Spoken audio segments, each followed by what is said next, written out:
Izuku Midoriya, Deku, Quirkless, Chosen One, Crybaby? Izuku can be defined various ways, but for this discussion I want to hone in on that last one, Crybaby. This is something I've heard ascribed to him constantly.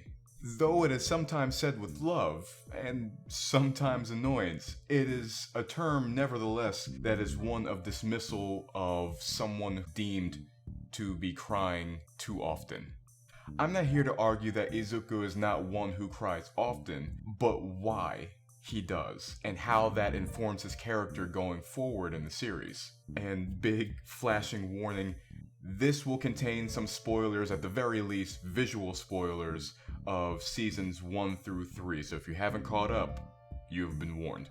When Izuku is introduced, his greatest obstacle is introduced as well. His quirklessness. His greatest drive is conveyed here. Protectiveness and rescuing, as he is standing between a child helpless against Bakugo and others who are bullying him. He is crying here as well, which immediately conveys that Izuku is emotional. I want to clarify this term as a characteristic. Emotional does not mean having emotions. Everyone has and expresses emotions. To be emotional, however, is a state where one feels and expresses those emotions to varying degrees of extremes. This is conveyed in Izuku's response to mundane situations such as witnessing heroes battle a villain. Everyone is delighted, but Izuku is in utter awe. His joy reaches an extreme, which is quantified by the contrast presented by the other characters in that scene and in the world at large. Now, yes, this does also convey his hero-worshipping characteristic, but this and other characteristics that he has are informed and fueled by his emotional trait.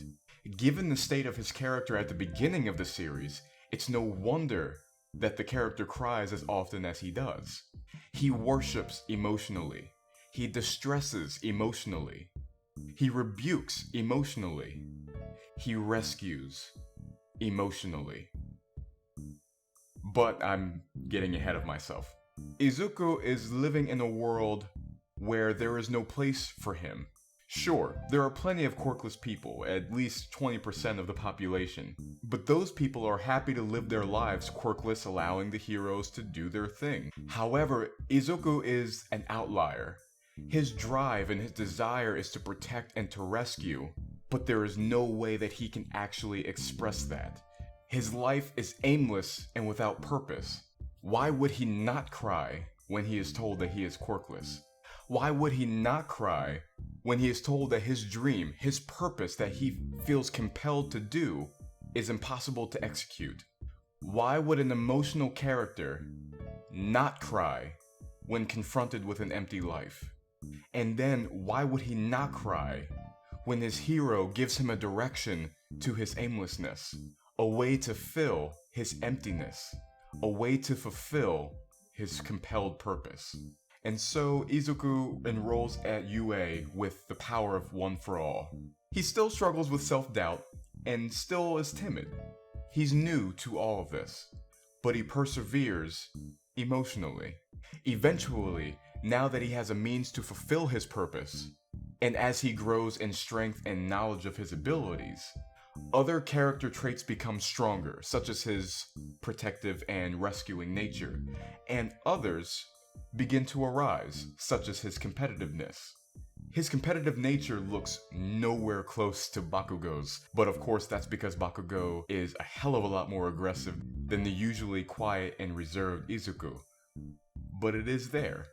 And he, of course, competes emotionally. At this point in the series, Izuku does not cry as often as he once did, but that is because the character is no longer faced with crippling despair. Now that doesn't mean that his emotional characteristic has dissipated by any means, it has simply shifted direction. And one thing personifies this shift in direction: his smile.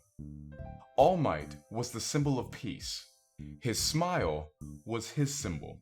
It was to inspire hope in people, to fear not, citizens. Why?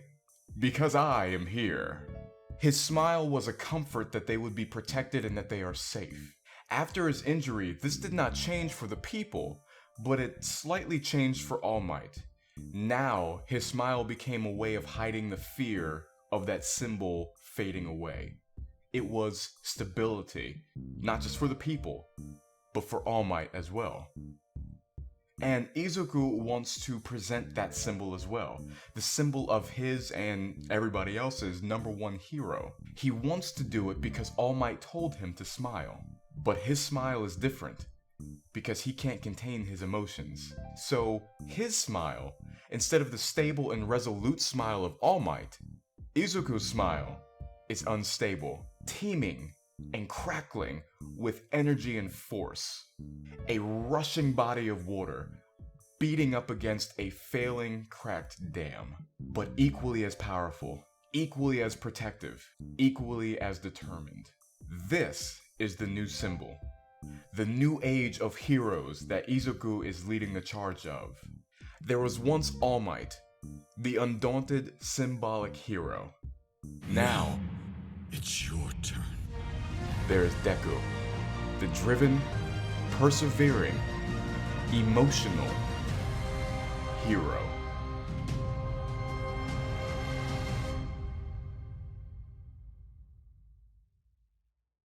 Well, I hope you guys enjoyed this video. If you did, please remember to like, comment, share, and subscribe if you're so inclined. Check out my Patreon and consider becoming a patron. I only have one tier, $1 a month, where you can gain early access to my videos, patron suggestions for video topics or reactions or video essays, anything of that nature is taken with more weight if you're a patron. All of that you will have access to if you become part of my $1 tier that I call, fittingly, One for All. Check out my channel for all my other content that I have on there, my short films, Assassin of the Flame and Yin and Yang, reactions, breakdowns, reviews, all that good stuff that's on there. And I'll see you guys next time. Have a good one.